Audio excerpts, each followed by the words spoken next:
देश जो है इजराइल के पक्के दोस्त अमेरिका, दुनिया के सबसे ताकतवर मुल्क माने जाने वाले अमेरिका ने इजराइल के समर्थन की घोषणा कर दी है। राष्ट्रपति जो बाइडेन ने शनिवार शाम ही कह दिया था कि अमेरिका इजराइल के साथ हर तरह से खड़ा है। उन्होंने इजराइल के अन्य दुश्मन देशों को भी चेतावनी दी है जो हालात का फायदा उठाने की फिराक में थे। राष्ट्रपति जो बाइडेन ने कहा कि हमास के हमलावर इजरायली सैनिकों और नागरिकों को सड़कों और उनके घरों में मार रहे हैं, ये गलत है। इजराइल की मदद के लिए हम हर तरह से तैयार हैं। उसे अपनी और अपने लोगों की रक्षा करने का अधिकार है।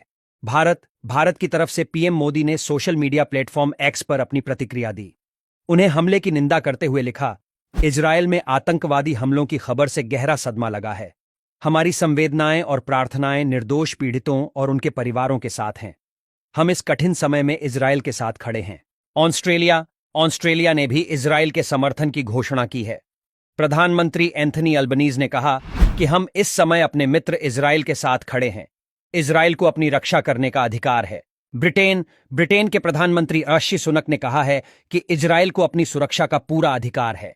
उन्होंने हमास के हमले पर हैरानी भी जताई है। यूक्रेन, विभिन्न मोर्चे पर रूस के साथ जंग लड़ रहे यूक्रेन ने भी इजरायल के समर्थन की बात कही है। यूक्रेन के विदेश मंत्रालय ने इजरायल के खिलाफ हमास के हमले की निंदा की है। उसने कहा, हम इस जंग में इजरायल के साथ हैं।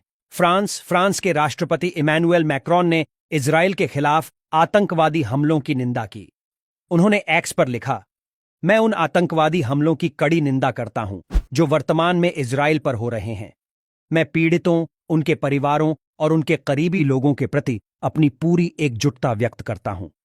इजरायल में फ्रांसीसी दूतावास ने शनिवार को हमलों को अस्वीकार्य आतंकवादी हमले बताया। जर्मन विदेश मंत्री एनालेना बेयरबॉक ने कहा कि बर्लिन इजरायल के खिलाफ गाजा से आतंकवादी हमलों की दृढ़ता से निंदा करता है। उन्होंने आगे कहा, हमास हिंसा को तेज करने में योगदान देता है। निर्दोष लोगों पर लक्षित हिंसा और रॉकेट तुरंत बंद होने चाहिए।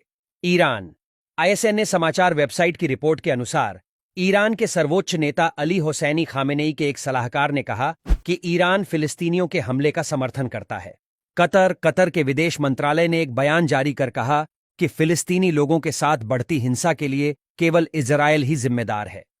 कतर ने दोनों पक्षों से संयम बरतने का आह्वान किया और अंतर्राष्ट्रीय समुदाय से कहा कि वो इजरायल को गाजा में फिलिस्तीनी नागरिकों के खिलाफ असंगत युद्ध शुरू से रोके। बेल्जियम की विदेश मंत्री हाजा लाहबीब ने कहा कि बेल्जियम इजरायली नागरिकों के खिलाफ बड़े पैमाने पर रॉकेट हमलों की कड़ी निंदा करता है।